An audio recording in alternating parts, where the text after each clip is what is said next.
Guys, it's Mary here with my ingenious camera angle. I have to laugh. Now I'm using my cell phone, which I think makes me look fat. And I have it rigged up. It's on, like between the two window panes, and it has steel wire that's connected by two suction cups. You know how you hang photos on those? Well, I have the steel wire at the very edge of the camera, so it's holding it up. It's shooting me from above. So if that helps anyone, I'm glad to pass that on. Anyways, I wanted to, not a lot of products to talk about, but I do want to talk about the microdermabrasion I had done on my chest. What I've done, I made 2 appointments with 2 different board certified plastic surgeons' offices. It's not with the plastic surgeons, it's with the anestheticians. And the first one's in Barrington, and it's double the cost of what my second one will be. But I figured I'll go there and I'll see, because I've seen his literature for years. And I thought I'd go there, I'll pay double the cost to see what it should be done like. And price doesn't always, show quality, but hopefully in a medical facility, it would be a good indicator. So anyways, I went there just to have the microdermabrasion, and I thought, oh, the surgeon's going to be there, and he's going to want to sell me something. And indeed, the surgeon was there, and he was in the reception area a couple times when I was filling out forms and things. But when I met with the anesthetician, she's like, you don't look your age. Actually, she said, you don't look 50, and I'm thinking, well, that's good, because I'm not 50 yet. But anyways, what we did was the microdermabrasion. It was $100, which is about $25 more for the northwest suburbs in Illinois, which isn't bad at all. So, and I think they gave me a discount actually, but it feels like I have a small dog, a Chihuahua, and when she scratches me, that's what microdermabrasion, at least with this, it's supposed to be the most advanced whatever thingamajiggy that does the microdermabrasion, diamond head or something, I don't know, crystals. Anyways, it feels like a dog scratching you, and you have to wear sunscreen afterwards. They cautioned me not to go in the direct sun for 2 days afterwards, which I pretty much followed. And surprisingly, all my girlfriends said it's going to cost you about $600, and you'll have about 6 treatments for my sun damage. And the anesthetician was like, no, we'll only do 2 more and schedule them every month. But she did notice my rosacea and the broken capillaries on my face, and said that she could recommend, it's some kind of laser, and it was, I hope it's just $280 for all 3 visits. She said in 3 visits, we can take care of this. So that's what I'm going to have done Thursday. The reason why I didn't do it the day of was because I had strivectin on my face, and she said that she will not perform this procedure with the laser on anyone who's used any kind of anti-aging products.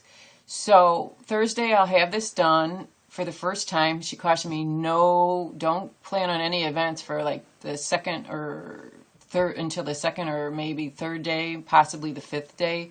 She said whatever areas are red might turn blue, and I mean makeup would cover it, but you really don't want to schedule any big events or schedule this procedure before any big events. So that's what I'll do Thursday, and I will try and be diligent and show you the results.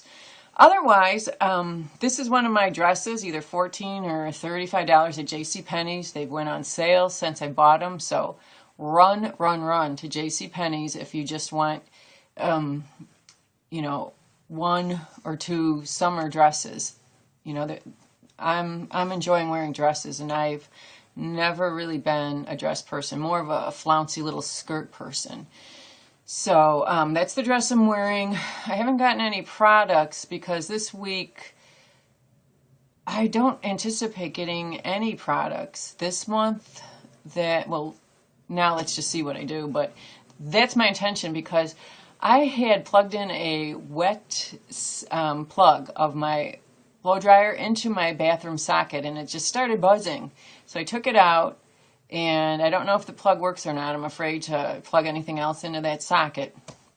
So I just thought, okay, I'll let it dry, we'll see. So then the next day, I plugged in a lamp into another socket, and it smoked. It didn't burn me or shock me, but puffs of smoke came out of the electrical socket, and the cord separated from the plug on the lamp. So I went into the panel, the electric panel, shut it off, got a silicone mitt that I use for cooking, and took the plug out of the socket.